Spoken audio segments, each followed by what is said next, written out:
Years after the death of his daughter Molly, Larry Young is still searching for justice. News 3's Madeline Parker spoke with him about his faith that one day this case will be solved.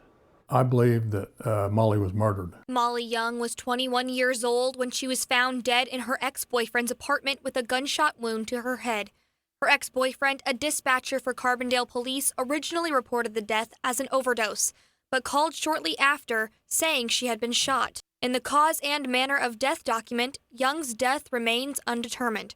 Her ex-boyfriend was never charged in the case. 10 years later, Molly's father, Larry Young, continues searching for answers. In the last couple years, I've had some experts contact me wanting to help, and they have been. They've got a lot of new evidence that has never been investigated yet. The new information gives Larry hope for Molly's case.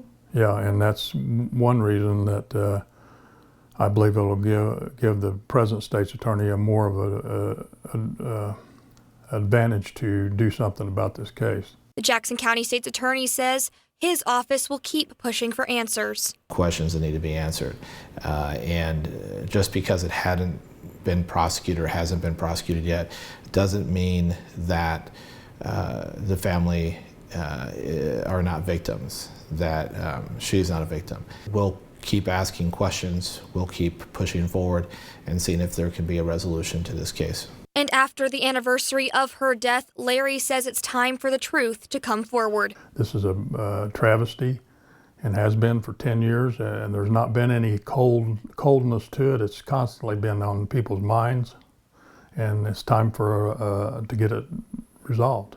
In Carbondale, Madeline Parker, News 3. Sunday afternoon, the group Justice for Molly will hold an anniversary memorial along with providing updates to the case. The event starts at 2 at Turley Park in Carbondale.